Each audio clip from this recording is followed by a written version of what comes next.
नमस्कार, स्वागत है आपका हमारे चैनल पर, जहां हम आपराधिक मामले यानी क्रिमिनल केसेस और वैवाहिक मामले यानी मैट्रिमोनियल केसेस से संबंधित महत्वपूर्ण विषयों पर चर्चा करते हैं।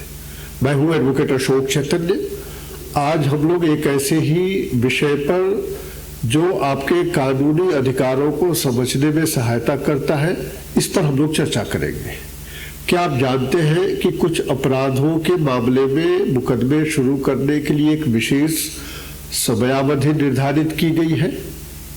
साधारणतः जब भी कोई अपराध होता है तो हम यह समझते हैं कि कुछ अपराधों के मामले में कभी भी हम किसी भी समय मुकदमा शुरू कर सकते हैं, लेकिन कानून ऐसा नहीं कहता है। कुछ अपराधों के मामले में BNSS और इससे पहले जो CRPC था उसमें ऐसा प्रावधान किया गया है कि इनके लिए एक निश्चित समय सीमा के भीतर ही मुकदमे दायर किए जा सकते हैं और चलाए जा सकते हैं। अब यहां पर एक बात स्पष्ट करना जरूरी है कि यह समयावधि केवल न्यायालय द्वारा अपराधों के संज्ञान लेने के मामले में ही लागू होता है। यानी जो मजिस्ट्रेट साहब कॉग्निजेंस लेते हैं उस मामले में ही यह लिमिटेशन पीरियड अप्लाई होता है, FIR दर्ज करने के मामले में नहीं होता है। कॉग्निजेंस लेना या संज्ञान लेना, इसका क्या मतलब है? साधारण शब्दों में अगर कहें तो इसका मतलब यह है कि जब मजिस्ट्रेट साहब उनके सामने जब कोई मुकदमा लाया जाता है और वे इस पर विचार करने के बाद यह निर्णय लेते हैं कि इसमें आगे की सुनवाई जारी रखी जाए या इसे जारी न रखा जाए। जब जारी रखने का निर्णय लेते हैं तो उसे कॉग्निजेंस लेना या संज्ञान लेना कहा जाता है सामान्य शब्दों में। अब सवाल यह आता है कि BNSS में लिमिटेशन पीरियड के इस मामले में क्या कानून है?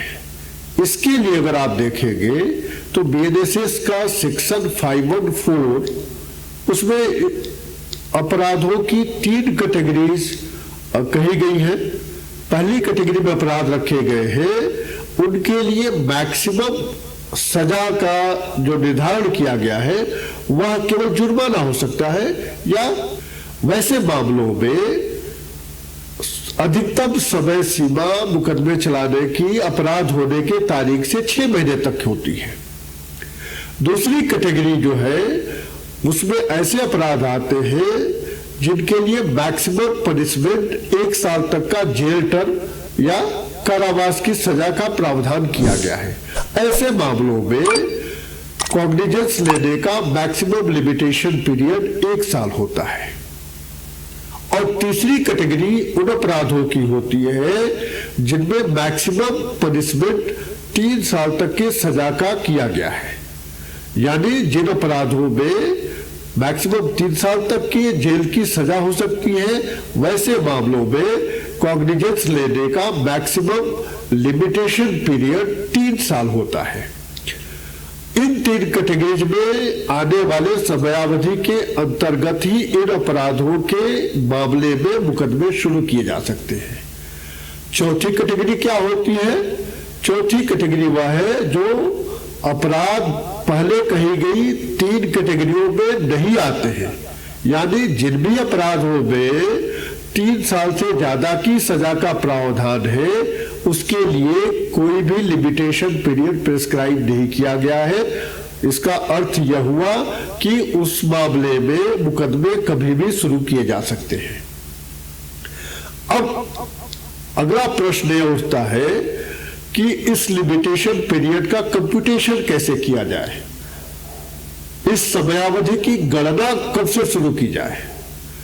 तो इसका भी प्रावधान BNSS में ही दिया है। सेक्शन 515 अगर आप देखेंगे तो लिमिटेशन पीरियड अपराध होने की तारीख से शुरू होता है। लेकिन कुछ परिस्थिति ऐसी भी हो सकती है जहां पे अपराध तो हुआ है लेकिन अपराध होने की सूचना न तो शिकायतकर्ता यानी एग्रीव्ड पर्सन को है और न ही किसी पुलिस वाले को है। ऐसे में अपराध होने की सूचना जब भी एग्रीव्ड पर्सन के नॉलेज में आएगा या किसी पुलिस वाले के नॉलेज में आएगा तो यह लिमिटेशन पीरियड नॉलेज में आने की तिथि से काउंट किया जाएगा। एक और परिस्थिति हो सकती है जहां पे अपराध भी हुआ है, अपराध होने का नॉलेज भी या तो पुलिस वाले को है या जो एग्रीव्ड पर्सन है उसको है, जो शिकायत किया है, लेकिन किसने अपराध किया इसकी जानकारी न तो एग्रीव्ड पर्सन को है और न पुलिस वाले को है। ऐसी परिस्थिति में जांच के दौरान पुलिस वाले को यानी इन्वेस्टिगेटिंग ऑफिसर को जो इन्वेस्टिगेशन कर रहा है या एग्रीव्ड पर्सन को जब भी इसकी सूचना मिलती है, उसके नॉलेज में आता है कि फलाने ने यह अपराध कारित किया है, तो यह लिमिटेशन पीरियड उस दिन से काउंट होना शुरू हो जाएगा।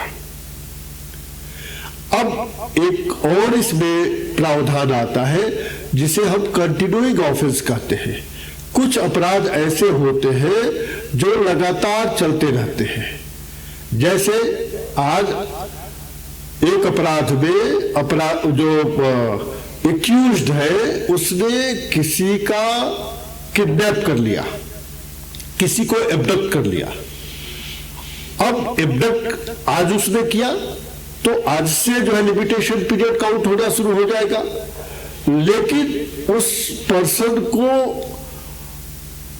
किडनैपिंग अपने पोजीशन में कंटिन्यूअसली वो रख रहा है अगले कुछ महीनों तक, अगले कुछ सालों तक। ऐसे में हर एक दिन एक नया लिमिटेशन पीरियड शुरू होगा। इसे हम कंटिन्यूइंग ऑफेंस कहते हैं। यहां पर अपराध होना जारी रहता है। तो कंटिन्यूइंग ऑफेंस में जो काउंटिंग होगा हर एक नए दिन वो जो है रिवाइव होता जाएगा और उस दिन से काउंटिंग चालू होगा। अब एक और चीज यहां पर आती है कि क्या ऐसा भी संभव है कि अगर जिन मामलों में मैक्सिमम 3 साल तक की सजा है या 3 साल से कम की सजा है या केवल फाइन की सजा है और उनके लिए जो हमने लिमिटेशन पीरियड बताया अभी 6 महीने, 1 साल और 3 साल, ये समयावधि बीत जाने के बाद क्या किसी भी परिस्थिति में कोर्ट कॉग्निजेंस नहीं ले सकता है, इसमें मुकदमा नहीं चलाया जा सकता है? तो इसका उत्तर यह है कि ऐसा प्रावधान किया गया है कि अगर एप्लीकेशन मूव करके या तो इन्वेस्टिगेटिंग ऑफिसर अगर उसने चार्जशीट फाइल किया है या प्राइवेट कंप्लेंट है तो कंप्लेनेंट एप्लीकेशन लगाकर कोर्ट को अगर वो सेटिस्फाई कर देते हैं कि ये रीजन थे जिनके चलते हम आपके सामने ये मुकदमा लेकर नहीं आ पाए और उस डिले को एक्सप्लेन कर देते हैं, तो कोर्ट के पास यह पावर है कि उस डिले को कोर्ट कंडोन कर सकता है और लिमिटेशन पीरियड एक्सपायर्ड होने के बाद भी मुकदमा चल सकता है। और एक दूसरी परिस्थिति भी हो सकती है जिसे कहा जाता है कि अगर कोर्ट को ऐसा लगता है कि ऐसा करना न्याय हित में है, if taking such an action, what is that action? Condoning the delay in bringing the matter before the court of law for taking the cognizance. So court को अगर ऐसा लगता है कि यह न्यायहित में है, in the interest of justice है, तो भी कोर्ट डिले को कंडोन कर सकता है और मुकदमे को आगे चला सकता है। आप लोगों में से किसी के भी मामले में अगर ऐसा कुछ आता है जहां पे जो पनिशमेंट का क्वांटम है जो मैंने अभी बताया 3 साल, 1 साल और जुर्माना, और उस समयावधि के बाद अगर कोई मामला कोर्ट के अंदर लाया जाता है, चार्जशीट फाइल होती है या कंप्लीट फाइल होता है, लिमिटेशन पीरियड एक्सपायर्ड हो चुका है, तो आप निश्चित तौर पर अगर चार्ज फ्रेम नहीं हुआ है, नोटिस फ्रेम नहीं हुआ है, तो आप डिस्चार्ज के लिए एप्लीकेशन लगा सकते हैं, या जहां पे लॉ प्रिस्क्राइब कर रहा हो इस टॉपिक ऑफ प्रोसीडिंग्स का जो मामला आता है वो भी आप कर सकते हैं, या आप सीधे हाई कोर्ट जा सकते हैं और आप क्वेश्चन के लिए भी हाई कोर्ट के सामने आप पिटीशन फाइल कर सकते हैं। वैवाहिक मामलों में जहां पे दहेज उत्पीड़न के लिए केस किए जाते हैं, एफआईआर दर्ज होते हैं, या स्त्री धन का गबन करने का जो मुकदमे दर्ज किए जाते हैं, उसमें क्योंकि मैक्सिमम आपका पनिशमेंट 3 साल तक का ही होता है, और कई मामलों में ऐसा देखा गया है कि लिमिटेशन पीरियड एक्सपायर्ड होने के बाद आईओ चार्जशीट फाइल करता है या प्राइवेट कंप्लेंट सीधे कंप्लेनेंट के द्वारा फाइल किया जाता है। वैसे में आप इसका रिकोर्स ले सकते हैं। आप अगर मेरे से कोई कानूनी सलाह लेना चाहते हैं, आप मेरे से कोई संपर्क करना चाहते हैं, तो मेरा संपर्क सूत्र, मेरा मोबाइल नंबर स्क्रीन पर भी फ्लैश हो रहा है, और मैंने अपने डिस्क्रिप्शन बॉक्स में भी देख सकते हैं, वहां पे भी ये सारे डिटेल्स दिए हुए हैं। उम्मीद है कि यह जानकारी आपको उपयोगी लगी होगी। अगर आपको हमारा यह वीडियो पसंद आया हो तो कृपया इसे लाइक करें, शेयर करें, और मेरे इस चैनल को सब्सक्राइब करना बिल्कुल न भूलें। नमस्कार, वंदे मातरम।